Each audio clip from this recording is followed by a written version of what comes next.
Hey guys, welcome to this new Arena Breakout Infinite video. I hope you guys are doing well. Today we're going to talk about the best settings. As you know, the game is going to be releasing on Steam and Epic Games in like just a few days, really on the 15th of September. And because of that, well, this is the time to release the best settings video, the best settings you need to play Arena Breakout Infinite. Now, guys, before the video starts, I have one request. Maybe some of you know about that, but on the release, we're gonna have a big showcase match with like content creators from other games, but also content creators from ABI. And I need you to vote for me, guys, and also Buggy. So the link will be in the description to vote for me and Buggy, guys. That would be very, very cool if you take just 1 second of your time. Just click on the link, vote for myself and for Buggy, and just comment I voted so I can personally thank you guys. All right. We're now on Arena Breakout Infinite. So new season 3 is coming out in a few days, and don't worry guys, the settings that I'm gonna be explaining now and showing you are gonna be valid for the next season, as I already tested them on the test server, right? So first of all, game, first one, field of view. So this is gonna be basically your field of view. So the lower it is, the more zoomed your image is gonna be, but the less you're gonna see on the side. So I'm always playing on 110. I think this is the best one. You have the wider vision with that. Now, if you think it's too wide, you can lower that to, I would say, 101 or 102. But I wouldn't go lower than that, really, because you're going to be missing a lot of info on the sides. All right. Now, the second important, the default zero distance. Okay, so this thing you don't change because it is good by default. All right. So basically, this is going to be, for example, if you're using 1.6 scope, this is going to be your zeroing. So everything is good by default. Please do not change it. If you change it, just change it manually in game when you're ADSing. All right. Now, head shake. This is how your camera is going to shake whenever just like running around, just looting items. I recommend putting that to low because then you don't have like that much distraction on the screen. But again, if you want more immersion, just put it to medium or high, but it can cause some dizziness, so be careful with that. If you want to be competitive, just put it in low. That works well. Now, the border brightness setting, I recommend that you put it on high, especially if you're a new player, if you're not like used to the extraction shooters. So it's going to outline all the items basically in game, whether it's like crates, jackets, safes, loose items. This is going to highlight everything, outline everything. I personally put that on disable because that adds a lot of immersion, because as you know, I'm a content creator, so whether it's for YouTube videos or just streams on Twitch, I find it very more immersive this way. Now, firing blur, you're gonna put that on off, so you don't have this weird blur whenever you're basically shooting a gun. You will still have a little bit of blur, but with that on, the blur is just too much. Focal points. Focal point is basically going to be a crosshair in the middle of your screen. I don't need that, and honestly, guys, I don't think you need that unless you don't really know how to have a good crosshair placement, or you don't really know where is the middle of your screen. So if you are in these two cases, I recommend that you put it on. Otherwise, if you're like just like if you have like an intermediate or like advanced FPS level, I suggest just turn that off. This is ugly, and honestly, 99% of the time, this won't help you if your cursor placement is already decent. Quick store, why not? It doesn't really matter if it's on or off. All it's going to do is put your valuable items inside the safe container. Auto-rotate items, please put that on. That will facilitate your Tetrising. Okay, so every time you're going to be Tetrising inside backpacks and other backpacks and inside rigs, it's going to turn the items so it fits in your backpack. Prioritize... Apologize, guys. Prioritize value items for case. Yes, that will put automatically the items in the case. The threshold, I put that at 30k. Now, the HUD. Team info for playing the squad. Yes, health and armor obviously always show. Quick treatment, auto display. So whenever you will be bleeding or low HP, this will tell you what to use just by pressing V. The stamina bar always show. This is very important. Weapon bar always shows, so you always know what weapons you're carrying and on which shortcut you need to press to switch weapon. Position bar, it doesn't really matter. I mean, you know if you're crouched or standing still, right? Items quicks bar, you can put it on auto display. I personally don't even use that feature in the game, but if you're using it, then I'd rather go always show. ADS tips always hide because it just pops everything. Like every time you're gonna ADS, it's gonna pop hold breath, zero adjustment. Like you don't need that. You know that, guys. You know your keybind, so you don't need that. So always hide. Raid time remaining always show. This is the timer of your raid, so you don't want to go MIA, right? You want to extract, so you better have that on. Performance info, if you want to know your performances whenever it's about ping, FPS, and packet loss, I suggest you put that on. Have this on always show. Compass, very, very important if you're playing in a squad to give the azimuth to your teammates, and you can also see the pings. Travel alert ring, obviously auto display. You want to know where whenever you're like close to a nade. So yeah, very important. So that's it for game. Save that. Now we're gonna go to image. So in image, as you can see, I have a 1080p monitor, but I'm able to put it in a 2K resolution. I'll teach you how a little bit later into this video. Our screen mode, windowed full screen, because this will give you the maximum performances. Overall quality, I'm on custom. DLSS, because I have an NVIDIA card. I don't know if FSR is good in the game. I'm sorry for all the AMD users, but I'm using an NVIDIA 5080, so I don't really know. Super sampling, I'm putting in quality. Max FPS 240, because I don't think you cannot go higher than that unless you activate the frame interpolation, but you can unlock your FPS doing that, but it will cause a lot of input lag, so I don't recommend you doing it. VSync off, enable main screen frame rate limit. You don't want to be stuck at 60 FPS in the menu. That's a little bit laggy, so turn that off. As I said before, frame interpolation, turn that off. View distance, basic. Shadow quality, basic. You don't need that. You will still see the shadows, don't worry. Resolution, balanced.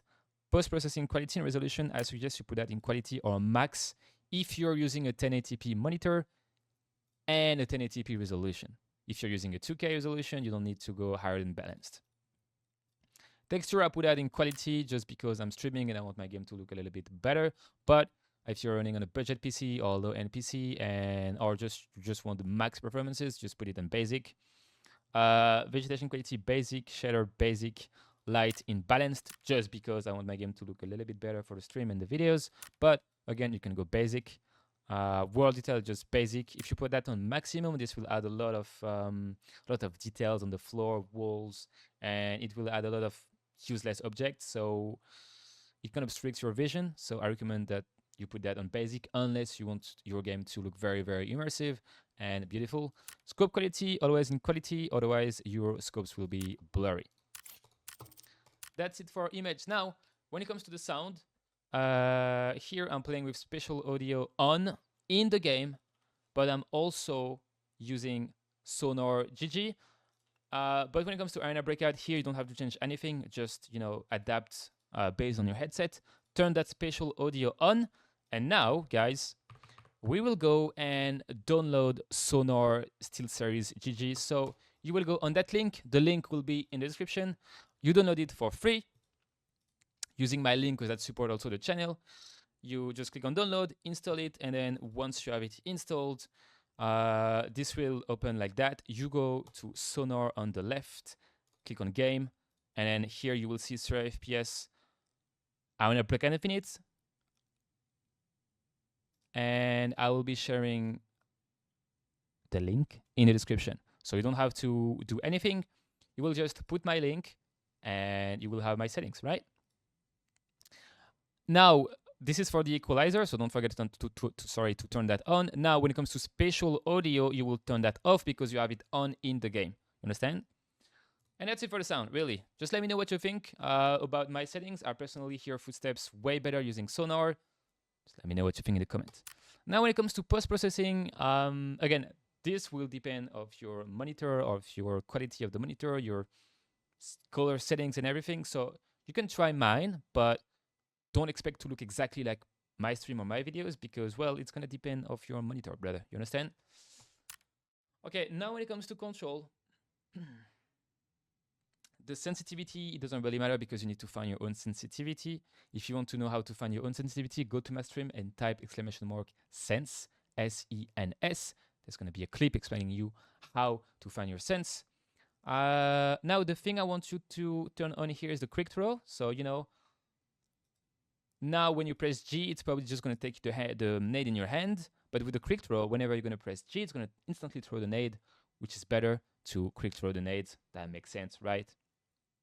Close backpack when you hit. Whenever someone will shoot you and you get hit, this will close the inventory tab so you can react a little bit faster. No, that's probably not going to save you because if someone shoots you, well, you will most likely die if you're not moving, right? But who knows? Switch weapon after throwing. Yes, so it goes back to your main weapon after throwing a nade. And this is going to be my keybinds. I'm not going to be explaining a lot in my keybinds because I have very, very specific keybinds. And again, you need to find your own keybinds just as much as you need to find your own sensitivity, to be comfortable. Okay? You need to be comfortable. Do not copy my sensitivity unless you really want to try it. And do not copy my keybinds unless you really want to try it and you feel comfy with them. But as you will see, my keybinds are very tricky because I'm leaning with Alt and Spacebar, so it can cause you a lot of confusion. And that's it for the in-game settings, guys. You can hide your display battery record here. You can just hide your battery record if you don't want people to see your raid history. Okay, so we are now on the NVIDIA control panel.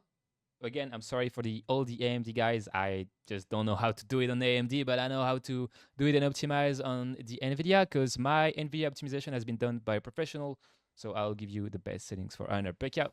But as I said before, guys, I am using a 1080p monitor, but I'm able to upscale it to 2K by using the DSR factor. So for that, you go to Manage 3D Settings, find DSR factor, put it at 1.78x DL. This is very important. Do not use the legacy scaling because it will cause more lag and input lag. Just use the new one, okay? 1.78 XDL, click on OK. Put the smoothness at 33, and now once it's done, you will be able to go to change resolution and click on this one. Put it, I don't know, 140 or 240, depending on your monitor. Just click apply.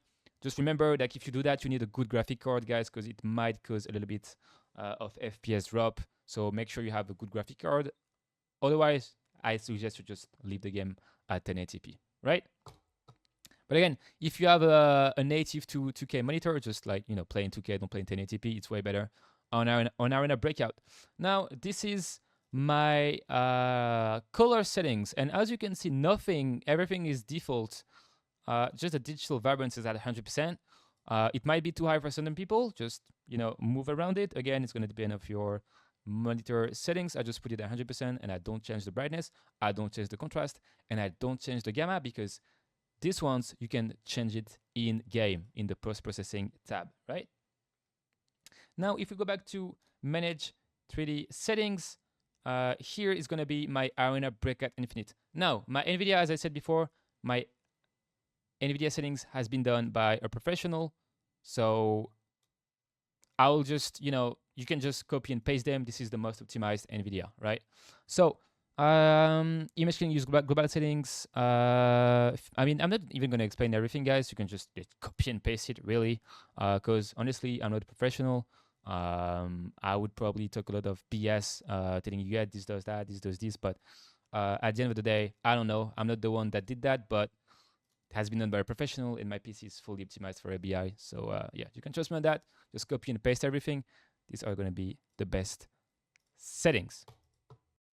All right, guys, that's pretty much it for all the settings. This is basically all you need to have the maximum FPS, the maximum performances in game, the less input lag, and the best visibility to see your enemies. Let me know what you think in the comment. Leave a like, comment, and subscribe, and I will see you very, very soon. See you guys.